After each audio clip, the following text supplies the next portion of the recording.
बुरी मौसी या अच्छी मौसी। एक बार एक गांव में एक पागल औरत थी। उसके सूखे हुए उलझे बाल थे और वह बिना धुले हुए मैले कपड़े पहनती थी। वह कभी अपना मुंह भी नहीं धोती थी और जोर जोर से चिल्लाती हुई इधर उधर भटकती रहती थी। गांव के छोटे बच्चे उससे बहुत ज्यादा डरते थे और बड़े बच्चे उसे पागल औरत कहते थे। गांव में कोई भी उसे अपने घर में घुसने नहीं देता था। एक दिन राजू ने अपने दादाजी से पूछा कि दादाजी, यह बुरी मौसी कौन है? दादाजी ने बताया कि बहुत समय पहले बुरी मौसी का बच्चा मेले में खो गया, इसलिए वह बेचारी अपने बच्चे की याद में इसी तरह से रहती है और उसे ढूंढती रहती है। यह बात सुनते सुनते राजू सो गया। एक दिन खेल के मैदान में कुछ बच्चे खेल रहे थे और शाम होते ही बच्चे अपने अपने घरों में चले गए, लेकिन रामू का बच्चा अपने घर नहीं आया। अब रामू को चिंता हुई। वह अपने बच्चे को खोजने के लिए इधर उधर सोए हुए लोगों को जगाने लगा। कुछ लोग लालटेन जलाकर और कुछ लोग मशाले जलाकर रामू के बच्चे को जंगल में ढूंढने के लिए चले गए। ढूंढते ढूंढते दिन निकल गया, परंतु बच्चा कहीं नहीं मिला। खोए हुए बच्चे की माँ बहुत रो रही थी।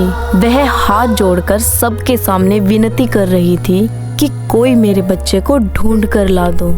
अब क्या किसी का बस चलता।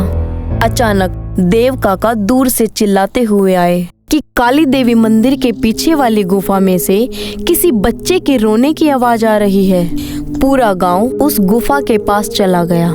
बरसों पहले इस गुफा के बारे में एक अफवाह फैली हुई थी कि इस गुफा में एक चुड़ैल रहती है और बच्चे को चुड़ैल ही अंदर ले गई होगी, लेकिन ऐसा कुछ भी नहीं था।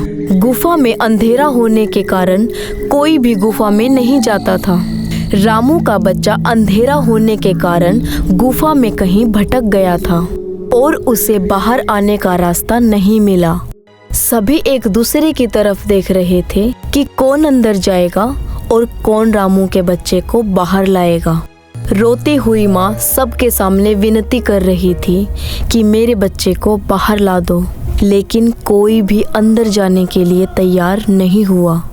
अचानक वहाँ पागल मौसी घूमते फिरते आ गई और उस बच्चे के अंदर अपने बच्चे को महसूस करती हुई गुफा में चली गई और उस बच्चे को बाहर ले आई।